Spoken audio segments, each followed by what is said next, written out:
millennial audience, and who are they, what are the nuances? Okay, good afternoon. Thank you for joining us after lunch. I know everybody's probably getting into that post-lunch coma, so bear with us here. I'm going to be talking about millennials, and millennials, if you Google the word millennials, you will be absolutely overwhelmed with the information that's available. It's insane. There's a lot of coverage about millennials in the workplace and how they're motivated in very different ways than that of their baby boomer parents.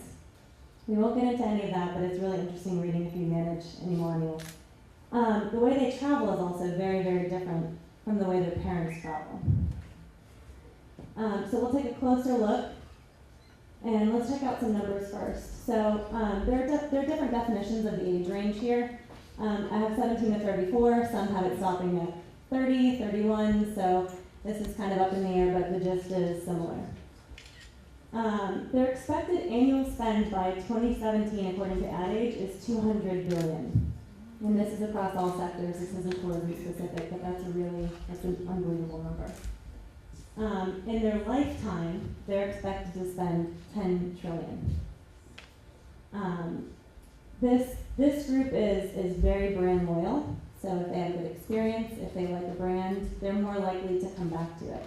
They're 70% more likely to go back to a brand if they've had a good experience with it. In terms of the size of this audience, the Census Bureau estimates 80 million millennials in the US alone. So this is a huge, huge market. Everybody's talking about millennials. I mean, if you pay attention to Marriott and the way that they've been marketing over the last couple of years, they're developing brands specifically to appeal to millennials. So all sectors are getting in on this. Let's talk about what motivates them and how they're a different traveler. So I'm going to make some generalizations here. Millennials are not a wholly homogenous group, but there are some overarching themes that are similar that are worth looking into. They grew up in the digital world, so especially if you're looking at the younger bracket of the millennials, they're used to having their smartphones. There are a lot of schools that let them take their smartphones in. I mean, those of you that have kids might have your 8-year-old asking for an iPhone, which is absolutely astounding to me. I just can't even imagine.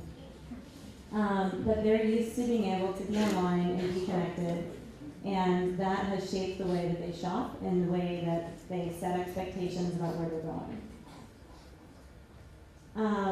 This group has not traveled without internet. Let's think about that for a minute, okay? They haven't traveled without internet. They probably never got personally mailed airline tickets. They might remember it from when they were a kid, their parents getting their airline tickets in the mail, but they have not gotten airline tickets in the mail. And the younger generation hasn't traveled without smartphones. So this has made the world so much smaller in so many ways. Some of the things that millennials are looking for, they like self-guided experiences. So while they're looking for itineraries and suggestions of things to do, it's not the group tour mentality. They're not looking to do the same thing that everyone else is doing. They want to feel that they're exploring, that they're discovering. They want to feel that they are in charge of their destiny on vacations. There are ways to foster that while still showing everything that the destination has to offer. They're expert multitaskers, so they grew up checking the phone, working on their computer, everything at once. Very big at multitasking. So the way that they vacation and what they're doing while they're on vacation is a little different. I mean, they're looking for connectivity. So whether it's because they want to post to Facebook or whether it's because they have to check their email because they're working and they're checking their email more on vacation than previous generations have.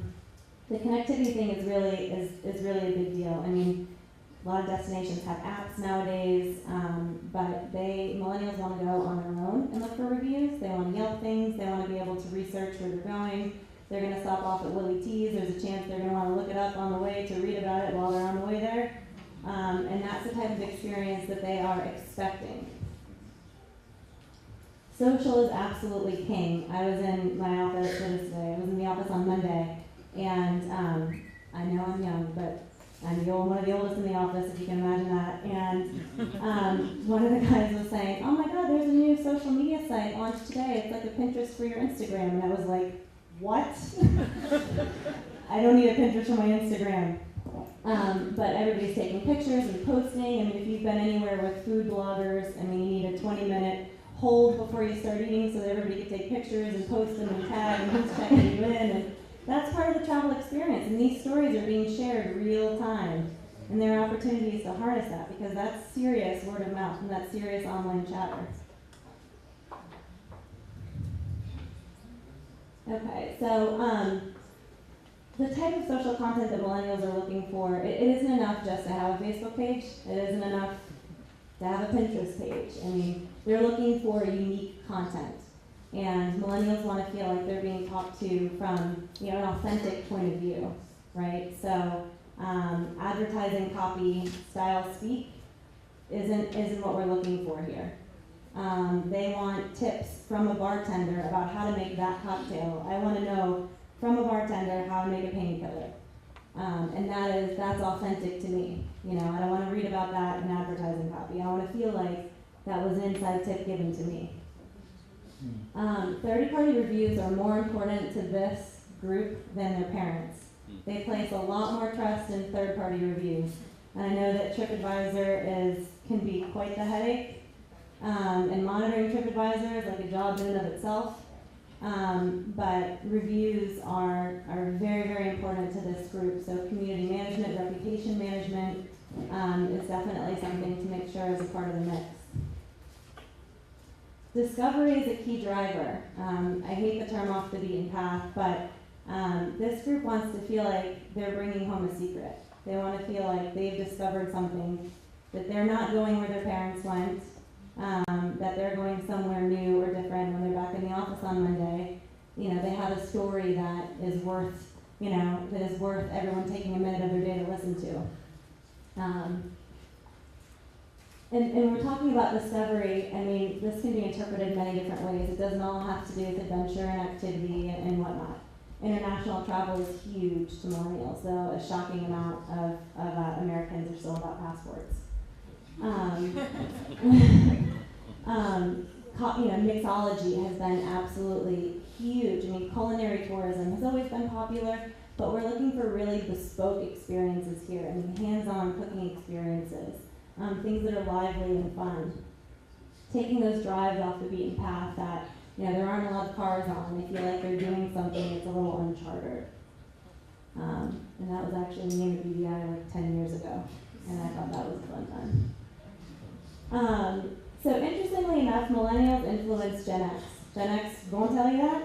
They won't actually admit to that. It's a dirty little secret, but Gen X is looking to millennials as the trendsetters. So the great news about reaching millennials is there's a wonderful halo effect. These are the trendsetters. So by reaching the millennials, you're reaching a lot more than the millennials. And so that's all I have here. But, BVI has so much to offer for millennials naturally. A lot of it has to do with packaging and focusing on where these people are shopping and what they like to do on vacations and how to talk to them and what type of social content they're looking for. But the potential is huge and the competition is very fierce. Good. Thank you.